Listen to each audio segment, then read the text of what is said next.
Bonjour mes petits coquelicots, j'espère que tout va bien pour vous. La semaine dernière on a vu donc un maquillage complet avec le maquillage de la sirène. Aujourd'hui on va donc voir ensemble un produit de chez Zao. J'essaie de faire une semaine un look entier, une semaine un produit ou alors une gamme de produits. Là aujourd'hui nous allons voir tout ce qui est pinceaux et accessoires qui vont avec ces pinceaux.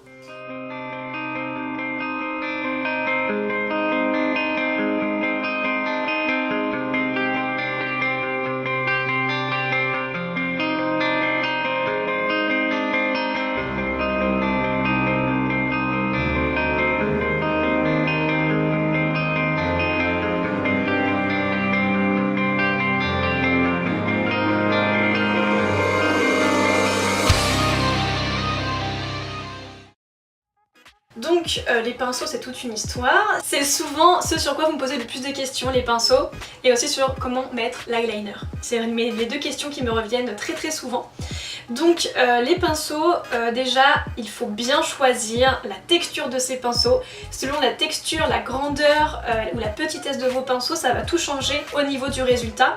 Et surtout ce n'est pas parce que ce que je vais vous dire aujourd'hui est dit par moi que c'est forcément parole d'évangile, dans le sens où on a tous notre façon de nous maquiller et on a tous des habitudes.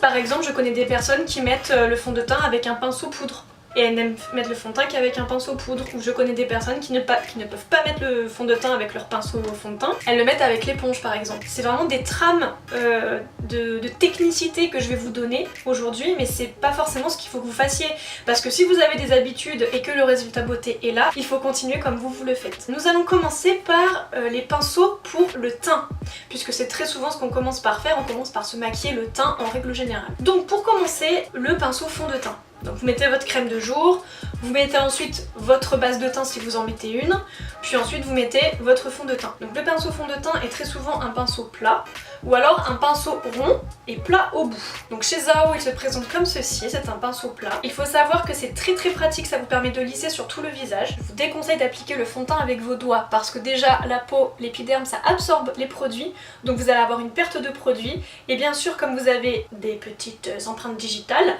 vous allez en fait avoir beaucoup de mal à avoir un effet uniforme, puisque vous aurez du fond de teint au niveau des petits reliefs, et du coup pour uniformiser ça va être très compliqué. Comme le pinceau il est pareil partout, il est légèrement plus fin en son bout, ce qui permet vraiment d'avoir de la précision, même pour le contour des yeux et le contour du nez. Du coup c'est très simple, donc vous appliquez bien avec les deux côtés du pinceau, vous en mettez bien des deux côtés du pinceau, et du centre vers l'extérieur, vers la racine des cheveux. Il n'y a que comme ça que vous arriverez à mettre correctement votre fond de teint avec ce pinceau. Donc le pinceau fond de teint c'est vraiment indispensable. Après si vous préférez les teints plus intenses, il va exister donc l'éponge. Donc chez Zao elle se présente comme ceci, c'est une éponge ronde qui est très pratique, qui est très souple, donc très facile d'utilisation. Donc celle-ci ça fait 2-3 fois que je l'utilise, elle est passée plusieurs fois à la machine à laver et elle est toujours vivante. Donc voilà, très flexible, on peut faire les recoins, on peut vraiment tout faire, et donc souvent l'éponge, ça c'est très bien en général quand on a les petits pores un peu dilatés, ça permet vraiment de cacher en fait. Parce que ça permet que le fond de teint rentre bien dans les pores, ce qui va permettre de vraiment donner l'impression qu'il n'y a plus de pores dilatés. Et aussi ça va donner un effet plus intense qu'avec le pinceau. Donc si vous aimez bien les teints très intenses, type contouring, ou vraiment le fond de teint épais quand vous sortez, là dans ces cas-là, voilà, vous prenez plein de matière, vous tapotez bien partout. Si avec par exemple le pinceau fond de teint vous avez eu du mal à lisser à un endroit particulier parce que votre peau était un peu rugueuse ou que vous avez un souci de peau, dans ces cas-là en lissant un peu ça va vous aider à terminer le travail du pinceau fond de teint. Ensuite en règle générale on va appliquer son correcteur pour les cernes, les boutons, les taches, les rougeurs. Donc on va prendre un pinceau plat. Donc c'est un pinceau plat qui s'appelle le pinceau langue de chat. C'est un pinceau qui est très bien pour mettre tout ce qui est crémeux, pour cacher toutes ces imperfections. Vous mettez la matière sur le pinceau et vous tapotez dans les parties creuses et foncées du cerne, puis vous dégradez vers l'intérieur avec ce qui reste sur le pinceau. Et sur les imperfections, les rougeurs et les taches, vous tapotez et vous terminez bien autour de l'imperfection pour en fait dégrader, pour ne pas qu'on voit que vous ayez caché quelque chose. Mon pinceau anti-cerne est un petit peu vieux, il faut m'excuser, il a les poils qui partent un peu en cacahuète et c'est parce que je l'utilise beaucoup, mais il marche encore. Une fois qu'on a mis son fond de teint et caché ses imperfections, on va poudrer. Donc on va utiliser le gros pinceau poudre. Alors ça c'est le pinceau que tout le monde adore. Quand je l'utilise on me dit qu'est-ce que c'est doux, c'est génial. Je crois que tout le monde est accro à ce pinceau. Bon alors on dit toujours la taille n'a pas d'importance hein. Mais bon excusez-moi, mais là pour le coup quand même, il plaît énormément. Donc c'est un pinceau qu'on va utiliser pour mettre sa poudre compacte ou sa poudre libre si on le souhaite. On peut l'utiliser sur tout le visage, c'est même conseillé. Évitez bien sûr le contour du nez, le contour de l'œil, dans ces cas-là prenez plutôt le pinceau blush ou un petit pinceau pour les yeux. C'est beaucoup plus simple pour mettre sa poudre. Donc là en fait il va être utilisé en balayant sur l'ensemble du visage. Donc vous prenez plein de matière, vous tapotez bien pour pas qu'il y en ait trop dessus, sinon ça va mettre trop de produit. En fait vous allez balayer du centre vers l'extérieur sans appuyer par-dessus votre fond de teint ou par-dessus votre crème de jour ou votre base de teint si vous ne mettez pas de fond de teint. Donc vraiment partout vous balayez jusqu'à avoir la dose parfaite. Pour les personnes qui ne mettent pas de fond de teint crème et qui aiment avoir quand même une poudre assez couvrante qui va quand même cacher un petit peu les imperfections, vous allez avoir le pinceau Kabuki. Chez Zao il a été créé pour appliquer la Mineral Silk. Donc c'est un produit en fait qui fait fond de teint et poudre en même temps. Donc c'est quand même plus naturel qu'un fond de teint crème plus une poudre compacte. Mais c'est l'idéal par exemple en été comme j'avais déjà dit dans des vidéos précédemment parce que ça couvre un peu, ça unifie et ça matifie. Donc pour l'été c'est super, ça évite d'avoir quelque chose de trop crémeux sur le visage. Donc pour les personnes qui transpirent beaucoup, c'est l'idéal. Donc vous mettez bien la matière dans le couvercle, vous tapotez bien pour mélanger les molécules de fond de teint et de poudre. Et ensuite vous tournez en appuyant sur l'ensemble du visage du centre vers l'extérieur. Donc du coup vous aurez un effet couvrant comme un fond de teint et matifiant comme une poudre. On peut également utiliser la Mineral Silk comme une poudre libre. Dans ces cas-là, par-dessus votre fond de teint ou sans votre fond de teint, vous prenez votre gros pinceau poudre, vous prenez plein de matière et vous balayez du centre vers l'extérieur. Ce sera un petit peu plus léger que votre poudre compacte. Ça va juste en fait fixer votre fond de teint et donner un peu de lumière. Comme c'est minéral, ben vraiment c'est très agréable sur la peau, on ne sent rien du tout. Donc une fois qu'on a mis sa poudre, on va passer au blush. Donc soit pour sculpter ou pour donner de la couleur, on va utiliser le pinceau blush. Donc c'est un pinceau qui est biseauté comme ceci. Donc très pratique, du fait qu'il soit biseauté, ça va justement permettre de bien creuser les joues si on aime l'effet contouring ou l'effet structurant. Et on peut aussi utiliser donc uniquement la partie qui est ici, afin d'appliquer sur le devant de la pommette pour donner un peu de couleur. Donc ça c'est vraiment le produit parfait pour mettre son blush. Donc le mieux c'est d'utiliser vraiment la partie qui est biseautée pour faire le creux, après vous dégradez un peu vers l'intérieur. Et ensuite vous utilisez uniquement la partie plate, donc comme ceci. Donc vous tapotez vraiment en mettant très peu de matière parce que Zao c'est très pigmenté et vous faites des petits ronds afin de dégrader et vous appuyez très peu. Comme ça vous déposez juste ce qu'il faut. Vaut mieux en prendre peu sur le pinceau et en reprendre au fur et à mesure. Donc là c'est vraiment parfait pour mettre son blush. Désormais on va passer au pinceau sourcil. Vous avez le pinceau sourcil duo. Ça c'est vraiment un petit bijou, c'est très pratique à utiliser. Vous avez une partie pour brosser vos sourcils, donc le goupillon qui est ici. Donc vous brossez bien première partie vers le haut, seconde partie vers le bas. Comme ça vous avez l'angle naturel du sourcil qui va se dessiner. Et ensuite vous avez la partie pinceau biseauté pour vraiment appliquer votre fard à sourcils là où vous en avez besoin. Donc c'est vraiment un outil hyper pratique, 2 en 1 qui n'est pas cher du tout en plus. C'est vraiment vraiment le produit idéal à avoir dans sa trousse de maquillage. Très pratique. Si vous préférez brosser sourcils et cils, avoir un 2 en 1 qui fait sourcils et cils, vous avez ce pinceau dur sourcils et cils. La partie qui est dure en plastique va servir aux cils. La partie en poil synthétique va servir plutôt pour les sourcils. Une fois que vous avez mis votre mascara, ou si vous ne mettez pas de mascara, vous brossez d'abord sur le dessus puis sur le dessous. Ça vous éliminez bien l'excédent. Bien sûr vous le passez sous l'eau avec un peu de savon de Marseille à l'eau tiède. Et cette partie là, comme elle est plus dure, elle va vraiment permettre de bien brosser les poils des sourcils qui sont quand même plus durs et plus épais. Pinceau pour les yeux. Vous avez déjà en premier lieu le pinceau mousse, très pratique pour faire des retouches. Ou alors quand vous voulez appliquer votre Mineral Touch. La Mineral Touch c'est le fard à paupières minéral qui est très pigmenté et qui est en texture poudre. Ça permet donc d'éviter que les matières libres comme la Mineral Touch tombent sous l'œil. Donc comme c'est de la mousse, forcément ça agrippe tout. Donc vous êtes sûr de ne rien avoir sous l'œil.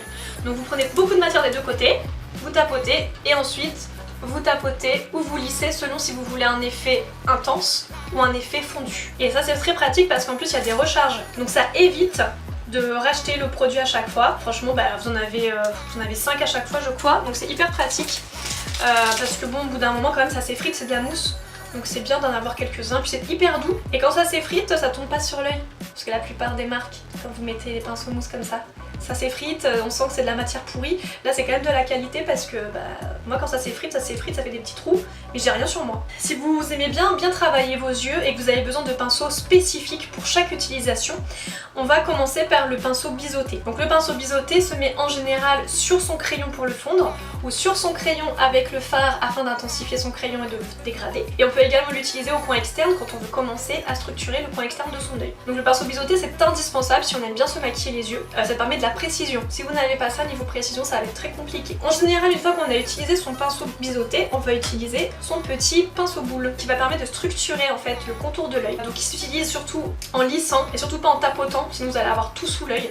C'est vraiment un pinceau qui a été créé pour structurer, donc il va mettre beaucoup de matière, c'est pour ça qu'il est tout fin et tout en boule. Donc là c'est idéal voilà, pour bien structurer le contour de l'œil, ne pas utiliser pour dégrader ou sur la paupière, à moins si vous faites des motifs ou des choses comme ça. Très pratique, très précis. Ensuite vous avez le pinceau boule, mais gros pinceau boule, il est très bien pour vraiment dégrader sur une grande surface ou alors pour donner un effet plus naturel. Par exemple vous avez utilisé votre petit pinceau boule dans le creux, vous avez commencé à fondre très légèrement avec. Mais après pour vraiment donner de l'intensité et de l'ampleur, pour fondre vraiment vers l'extérieur et vers l'arcade, vous allez vraiment balayer en lissant tout doucement vers le sourcil et vers le coin externe et légèrement sur la paupière. Sachez également que chez Zao il existe une houppette. Moi ce n'est pas celle de Zao que j'ai parce que j'achète rien tant que je n'ai pas terminé ce que j'ai déjà, pour une question d'écologie et puis aussi de budget. Ça aurait été mieux avec Zao c'est sûr. C'est ce même genre, elle est légèrement plus petite et ça permet justement de mettre sa poudre libre pour faire des retouches. Quand par exemple on a une brillance sur le nez ou quand on a le menton qui brille ou le front.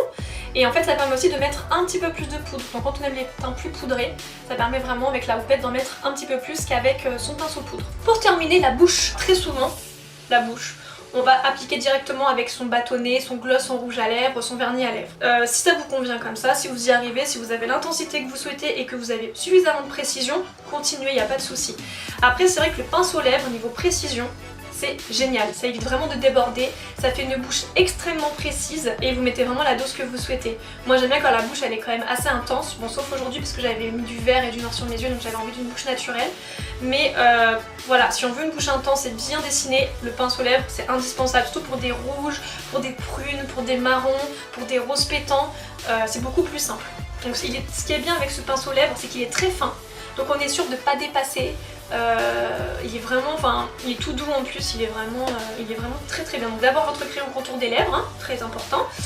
Ensuite vous prenez la matière sur votre pinceau ou sur votre bâtonnet directement et vous commencez au milieu de la lèvre. Comme ça après vous pouvez vraiment dégrader vers le contour des lèvres, ce qui vous permet plus de facilité, vous êtes sûr de ne pas déborder et de mettre vraiment la dose nécessaire sur toute la bouche. Pour terminer je vous présente le taille crayon Zao parce qu'on n'en parle jamais assez. N'oubliez toujours de tailler ses crayons, c'est comme les pinceaux. Il faut l'entretenir. Très important de le vider régulièrement. Ce qui est bien c'est que vous avez donc 2 trous. Et très important de tailler vos crayons s'il vous plaît pour l'hygiène, pour la précision, mais surtout pour l'hygiène.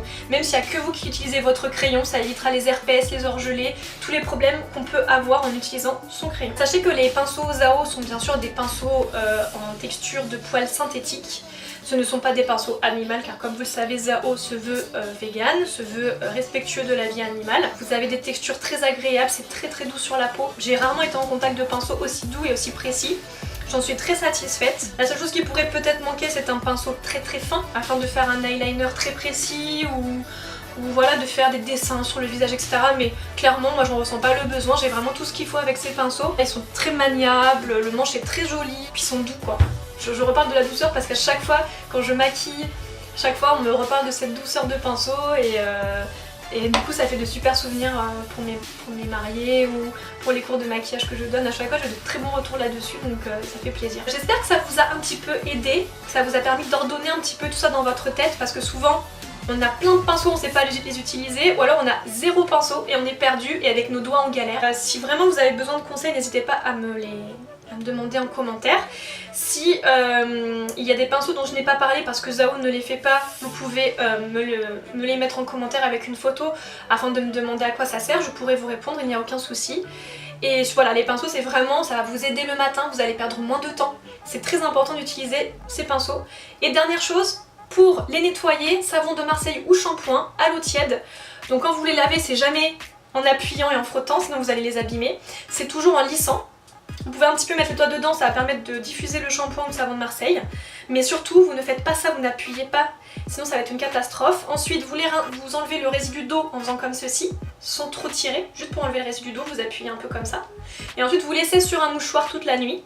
Ils seront secs le lendemain matin et vous pourrez vous maquiller à nouveau avec vos pinceaux. Je vous fais de gros bisous, portez-vous bien et à très bientôt!